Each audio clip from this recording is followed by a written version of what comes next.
21º domingo do tempo comum, ano B, Capela da PUC. A quem iremos? Tu tens palavras de vida eterna. Evangelho segundo João. Estamos na conclusão do capítulo 6 do Evangelho de João, em que Jesus multiplica os pães e anuncia que ele é o pão da vida. Acontece o primeiro momento dramático da proclamação de Cristo que não consegue convencer o povo. Até mesmo muitos daqueles que o seguiam estão começando a ir embora. Eles dizem: esta palavra é dura, quem consegue escutá-la? O que foi tão duro nesta revelação? Eu sou o pão vivo que desceu do céu. Se alguém comer deste pão, viverá eternamente. E o pão que eu darei é a minha carne para a vida do mundo. A etimologia grega da palavra escleros, duro, nos ajuda.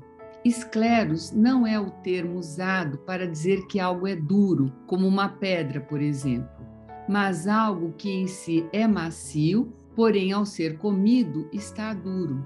Isso causa uma decepção, é um insulto, ofende, porque se espera por uma coisa e depois se encontra outra.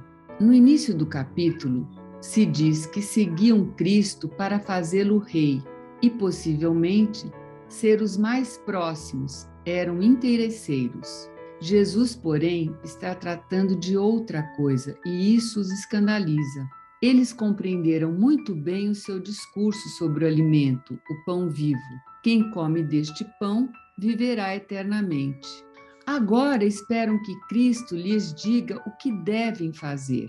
O que temos que fazer para poder nos alimentar sempre com este pão? Esta era a mentalidade típica de preceitos religiosos e não da fé. Cristo responde que esse raciocínio não é possível, porque a vida provém do Espírito. O apóstolo Paulo entendeu muito bem: não é o que se faz, mas a forma como se vive. Cristo é o verdadeiro dom.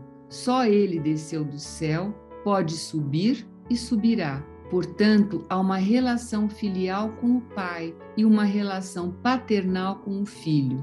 Cristo é o caminho, a unidade destes dois mundos que nos leva ao Pai, nos faz filhos e não servos. Não se conhece a Cristo sem o Pai e não se conhece o Pai sem o Cristo. É a comunhão que nos faz conhecer e na igreja o homem experimenta a comunhão.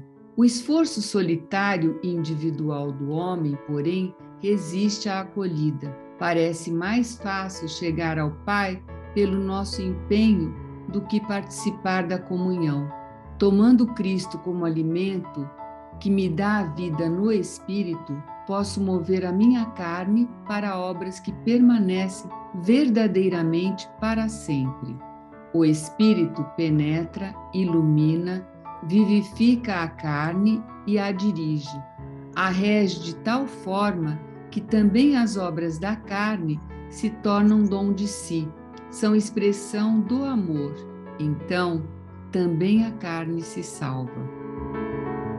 Então, meus queridos irmãos e irmãs, o que a gente vê na conclusão do capítulo 6 do Evangelho de São João, que é um capítulo, a gente pode dizer, eucarístico, aquelas multiplicações de pães que vão combinar com o pão da vida, que não é mais uma ideia, que não é mais um pão qualquer, mas que é o pão divino, é Jesus Cristo, o pão que o Pai oferece para servir de alimento para a nossa caminhada nesse mundo e para chegarmos onde nós devemos chegar, construindo, colaborando com a construção do reino de Deus.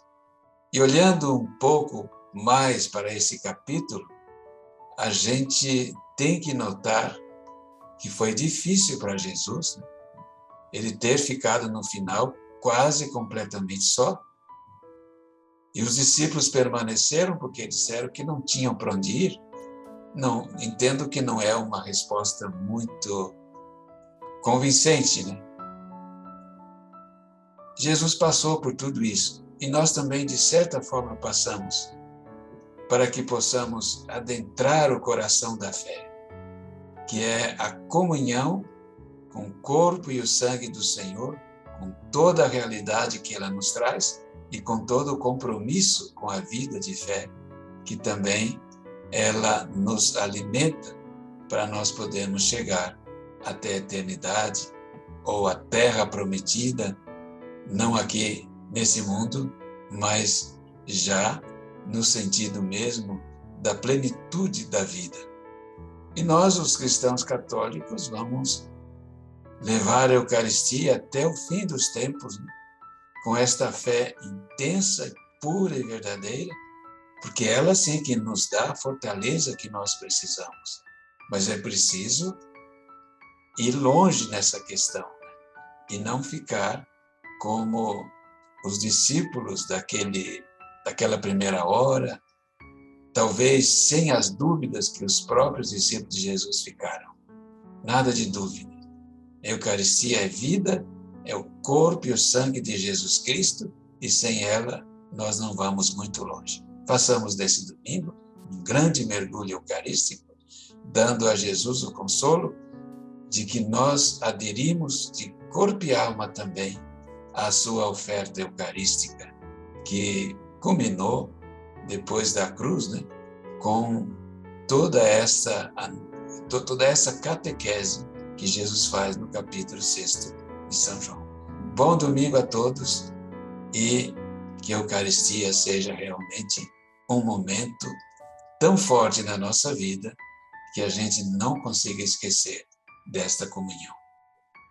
O Senhor esteja convosco, Ele está no meio de nós.